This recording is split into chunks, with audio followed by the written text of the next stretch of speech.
Good morning, children. Today we will be going to discuss about the class 11th NCERT Biology, Unit 1, Diversity in the Living World, introductory portion. So now let's start. Diversity in the living world. Diversity का मतलब होता है विविधता. विविधता हम शुद्ध हिंदी में इसे हम विविधता कहते हैं, जिसका मतलब होता है अलग अलग लाइफ फॉर्म्स के बारे में जब हम बात करते हैं उसे हम डाइवर्सिटी कहते हैं. इन द लिविंग वर्ल्ड मतलब जीता जागता संसार और जीवित दुनिया.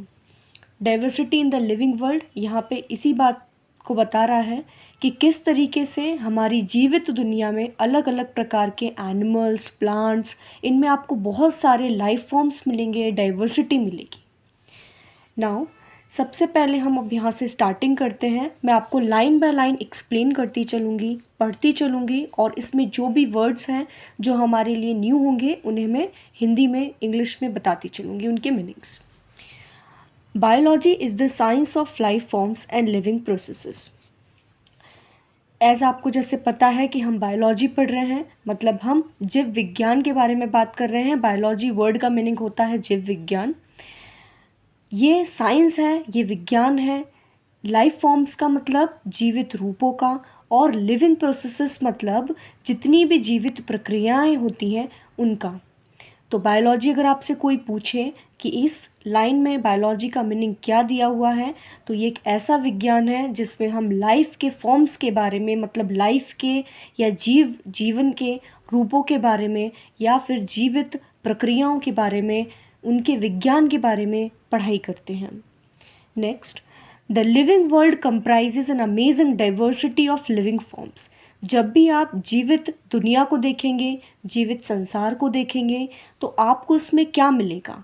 कंप्राइज मतलब मिलना. क्या मिलेगा? एक बहुत ही अद्भुत डाइवर्सिटी मिलेगी, विविधता मिलेगी. अलग अलग तरह के आपको लिविंग, जीती जागती ऑर्गेनिजम्स दिखेंगे. ऑर्गेनिजम्स का मतलब यहाँ पे होता है जीव, मतलब एक लिविंग एंटाइटी, लिविंग थिंग्स दिखेंगी. Early man could easily perceive the difference between inanimate matter and living organisms.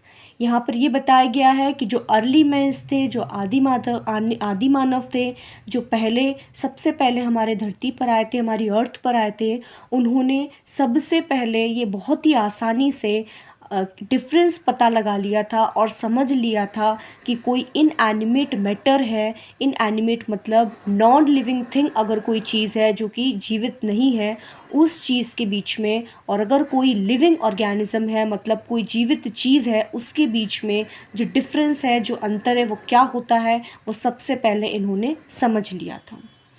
Early man deified some of the inanimate matter.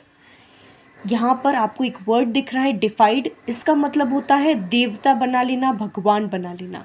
जो अर्ली मैन थे, जो पहले आए थे, हमें पता है आदि मानव वगैरह, इन्होंने क्या किया था, कुछ नॉन लिविंग थिंग्स को, जो जीती जागती वस्तुएं नहीं थी, जो नॉन लिविंग थी, उनको इन्होंने सबसे पहले देवता बना लिया था.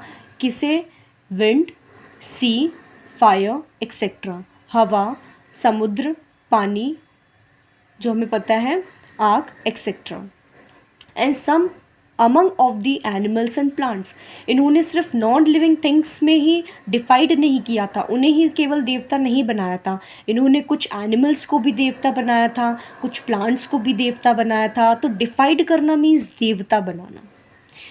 A common feature of all such forms of inanimate and animate objects was the sense of awe or fear that they evoked. एक बहुत ही कॉमन फीचर था, कैरेक्टर था, वो ये था सभी लाइफ फॉर्म्स का, अगर कोई नॉन लिविंग थिंग है उसका, और अगर कोई एनिमेटेड ऑब्जेक्ट्स हैं उनका, कि वो जो भी हमें सेंस देते थे, मतलब हमें जो भी वो बताते थे, जो डर बताते थे, जो भी वो ऑफ, हम कहते हैं विस्मय. ऑफ को हम हिंदी में मीनिंग इसका होता है विस्मय. इवोक्ड का मतलब होता है कि वो पैदा करते थे, और फियर, डर को, जिस भी चीज़ को वो लोग बताते थे, पैदा करते थे, उस चीज़ को क्या कहा जाता है, एक कॉमन फीचर कहा जा रहा है यहाँ पे. The description of living organisms including human beings began much later in human history. यहाँ पे ये बताया गया है कि जो डिस्क्रिप्शन है, जो एक्सप्लेनेशन है जितने भी लिविंग ऑर्गेनिजम्स हैं उनका, जिसमें हम ह्यूमन बींग्स के बारे में भी बात करते हैं, वो बहुत ही बहुत ही पहले नहीं, बहुत ही बाद में हमारी ह्यूमन हिस्ट्री में आया। मतलब ह्यूमन बींग्स का जो इतिहास है उसमें बहुत ही बाद में ये आया।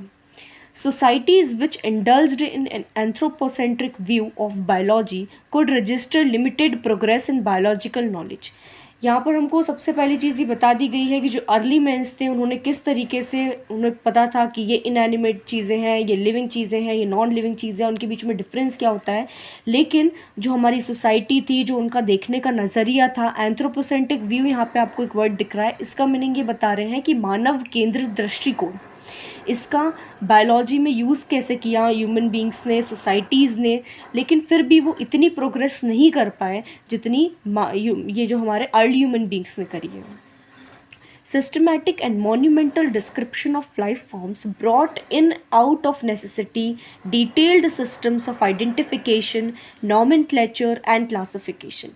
यहाँ पर किस चीज़ों के बारे में हम बात करने वाले, हम बात करेंगे यहाँ पे सिस्टमैटिक मतलब हम कह सकते हैं कि किस तरीके से अरेंज की हुई चीज़ें होती हैं उनके बारे में।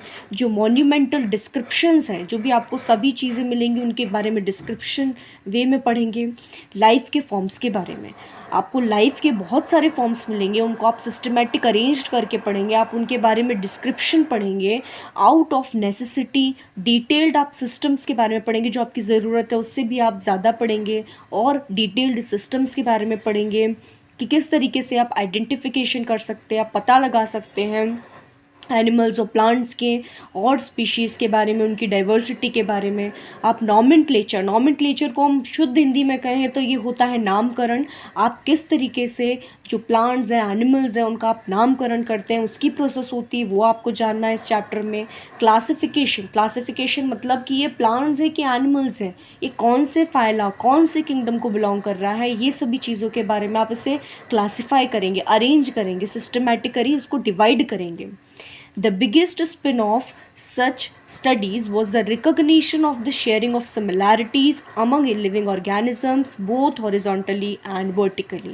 यहाँ पर स्पिन ऑफ वर्ड है। इस स्पिन ऑफ वर्ड का मतलब होता है कि एक अनएक्सपेक्टेड और यूज़फुल रिजल्ट, मतलब आप सोच नहीं सकते लेकिन आपको अगर वो रिज़ल्ट मिलता है जो आपको, आप एक्सपेरिमेंट के थ्रू कर रहे हो या आप कैसे भी तरीके से कर रहे हो, तो आपको जो भी अनएक्सपेक्टेड, आप सोच भी नहीं सकते, उसका अगर आपको प्रोसेस का रिज़ल्ट मिलता है और वो यूज़फुल होता है आप लोगों के लिए, तो वो बहुत ही बिगेस्ट स्पिन ऑफ यहाँ पे बात कर रहे हैं। तो स्टडीज़ बहुत सारी हुई थी, तो उससे ये पता लगाया गया था कि किस तरीके से सिमिलैरिटीज़ शेयर करते हैं लिविंग ऑर्गेनिजम्स। आप जब उन्हें हॉरिजॉन्टली देखें, वर्टिकली देखें, दोनों तरीके से किस तरीके से वो सिमिलैरिटीज़ को शेयर करते हैं। तो ये सभी स्पिन ऑफ था, मतलब एक अनएक्सपेक्टेड और एक यूज़फुल रिजल्ट आया था। That all present day living organisms are related to each other. उसी दिन से जितने भी लिविंग ऑर्गेनिजम्स हैं, जब सिमिलैरिटीज़ पता लगने लगी हमें, तो एक दूसरे से रिलेट करने लगी। And also to all the organisms that ever lived on this earth. और वो जितने भी लिविंग ऑर्गेनिजम्स थे जो हमारी अर्थ पर रहते थे, उनके बारे में हमें बहुत सारी चीज़ें भी मालूम पड़ी कि ये पर्टिकुलर ऑर्गेनिज्म ये कैरेक्टर को परफॉर्म करता है तो ये वाली स्पीशीज़ भी कर सकती है। तो हम सिमिलैरिटीज़ फाइंड आउट करते थे। वॉज अ रिविलिएशन यहाँ पे एक वर्ड आ रहा है, इसका मतलब होता है किसी भी चीज़ को रिवील करना। तो हिंदी में बोले तो रहस्योद्घाटन बोलते हैं इसको। Which humbled men arid led to cultural movements for conservation of biodiversity। यहाँ पे बताया गया है कि बहुत सारी हमें बातें मालूम चली, बहुत सारी चीज़ों के बारे में हमें पता चला, जिससे क्या हुआ, हमने कंजर्व करने की कोशिश करी, हम बचा सकें हमारी बायोडाइवर्सिटी में जो भी चीज़ें, जो भी प्लांट्स की स्पीशीज़ की कमी आने वाली है इन फ्यूचर या आ रही है, तो उन्हें हम बचा पाएँ। In the following chapters of this unit, यहाँ पे बताया गया है कि जो आने वाले फर्दर चैप्टर्स हैं उनमें you will get a description, आपको डिस्क्रिप्शन दिया गया है, बताया जाएगा। डिस्क्रिप्शन मतलब explanation about the species, their diversity which is present in the whole world, including classification. आपको यहाँ पे क्लासीफाई करके भी बताया जाएगा कि क्लासिफिकेशन की क्या प्रोसेस होती है, आप किस तरीके से किसी प्लांट या एनिमल को क्लासीफाई कर सकते हो, आप किस तरीके से उन्हें डिवाइड कर सकते हो of animals and plants. From a taxonomist perspective. आप खुद से नहीं कर सकते, आपको अगर कुछ नॉलेज नहीं है और आप अगर क्लासीफाई करना चाह रहे हो तो you will not be able to classify, आप उसे क्लासीफाई नहीं कर पाओगे। आपको ये एक व्यू लाना पड़ेगा, वो होता है टेक्सोनॉमिस्ट का व्यू। टेक्सोनॉमिस्ट हम कहते हैं उस पर्सन को, वो एक साइंटिस्ट होता है जो कि जितनी भी चीज़ें होती हैं उनको ग्रुप्स में अरेंज करता है, उनके ग्रुप्स बना देता है, ग्रुपिंग सिस्टम फॉलो करता है। तो आपको उसके तरीके से, उसके नज़रिए से, पर्सपेक्टिव मीन्स नज़रिए से आपको क्या करना पड़ेगा, आपको क्लासिफिकेशन करना पड़ेगा of home, of plants and animals. हमने यहाँ पर इन शॉर्ट हम बात करें तो बायोलॉजी के बारे में डेफिनेशन देखी कि biology is the science of life forms and living processes. First main definition हमारी इस पेज पे यही आ रही है। उसके बाद में हमने थोड़ी सी बात की कि लिविंग वर्ल्ड में क्या होती है, किस चीज़ की डाइवर्सिटी होती है, वो होती है लिविंग ऑर्गेनिजम्स की।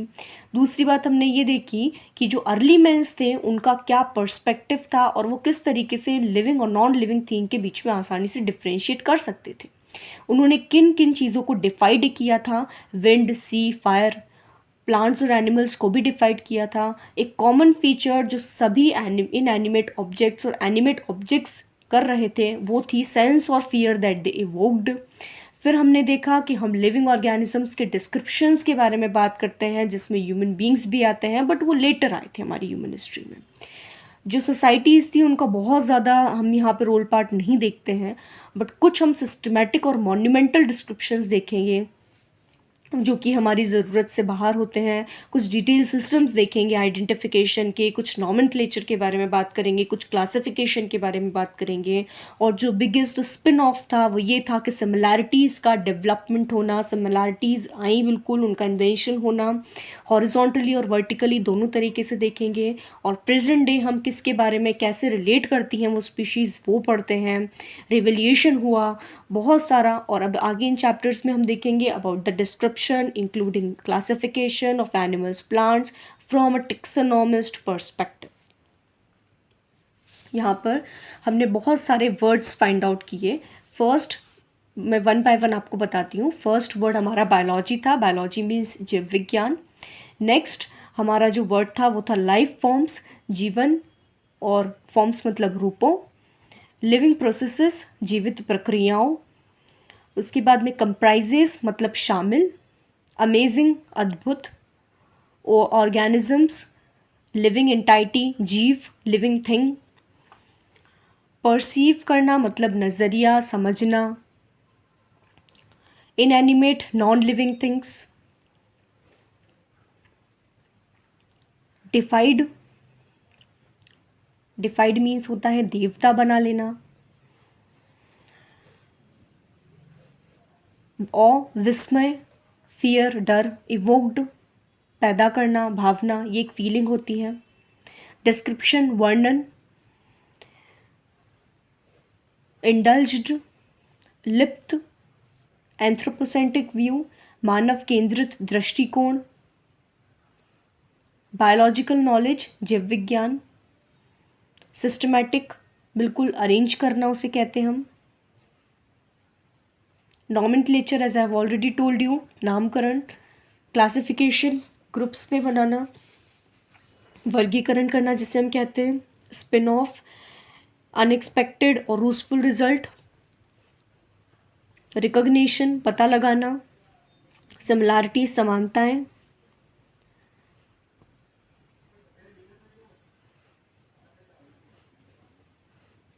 ओके मुझे पर्सपेक्टिव नज़रिया, टेक्सोनॉमिस्ट साइंटिस्ट जो अरेंज करता है चीज़ों को ग्रुप्स में।